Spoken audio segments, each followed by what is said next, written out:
ബഹുമാനപ്പെട്ട രമേശ് ചെന്നിത്തല സാർ ഇതിന്റെ പേരിൽ തന്നെ അറസ്റ്റ് ചെയ്തത് കാര്യങ്ങൾ പറഞ്ഞു പോകണം. പുതുതായി 1000 ഹോം ഗാർഡുകളെ നിയമിക്കാനുള്ള തീരുമാനം ഇന്ന് എടുത്തിട്ടുണ്ട്. ഈ 1000 ഹോം ഗാർഡുകളെ ട്രാഫിക്കിലേക്ക് നിയമിക്കുക. സാർ, വിദ്യാസമ്പന്നരായ ഒരുപാട് ചെറുപ്പക്കാരുള്ള നാടാണ് സാർ. ഇവിടെ ചെറുപ്പക്കാർക്ക് തൊഴിലില്ലാതെ ചെറുപ്പക്കാർ അലഞ്ഞു നടക്കുന്ന നാടാണ് സാർ. സാർ, അവർക്ക് അവസരം കൊടുക്കണം സാർ.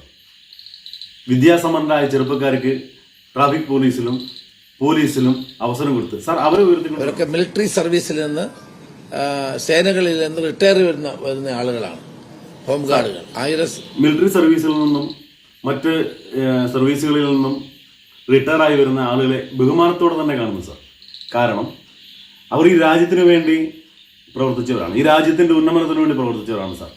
പക്ഷേ സാർ, വിദ്യാസമ്പന്നരായ ഒരു കൂട്ടം ചെറുപ്പക്കാർ, ഇന്നും ആയിരക്കണക്കിന് ചെറുപ്പക്കാർ തൊഴിലില്ലായ്മ കൊണ്ട് വലയുന്ന നമ്മുടെ സംസ്ഥാനത്ത് സാർ അവരെയും കൂടെ പരിഗണിക്കണം എന്നാണ് എൻ്റെ ഒരു അഭിപ്രായം. ജില്ലയിൽ ഒന്നടക്കം തുഫാൻ എന്ന പേരിൽ നമ്മൾ നടത്തുന്ന നമ്മുടെ സംസ്ഥാന സർക്കാർ, ബഹുമാനായ രമേശ് ചെന്നിത്തല സാർ അടക്കം അതിനകത്ത് ഇൻവോൾവായി നടത്തുന്ന ആ തുഫാൻ എന്ന് പറയുന്ന ആ ഓപ്പറേഷനെ സാർ അനുകൂലിക്കുന്നു സാർ. കാരണം കേരളത്തിൽ നിന്നും ഉന്മൂലനം ചെയ്യപ്പെടേണ്ട ഒന്നാണ് ലഹരി മരുന്നിന്റെ കടത്തും ഉപയോഗവും.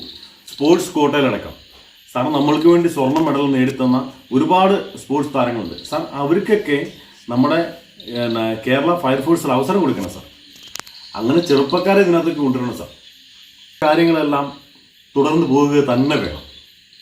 പക്ഷെ നമ്മുടെ നാട്ടിലെ ചെറുപ്പക്കാരെ ഒഴിവാക്കിക്കൊണ്ടാവരുത് ഈ പോലീസ് സേനയിലേക്കും ട്രാഫിക് സേനയിലേക്കും ഫയർഫോഴ്സിലേക്കും നമ്മുടെ പുതിയ ചെറുപ്പക്കാരെ കൊണ്ടുവരണം.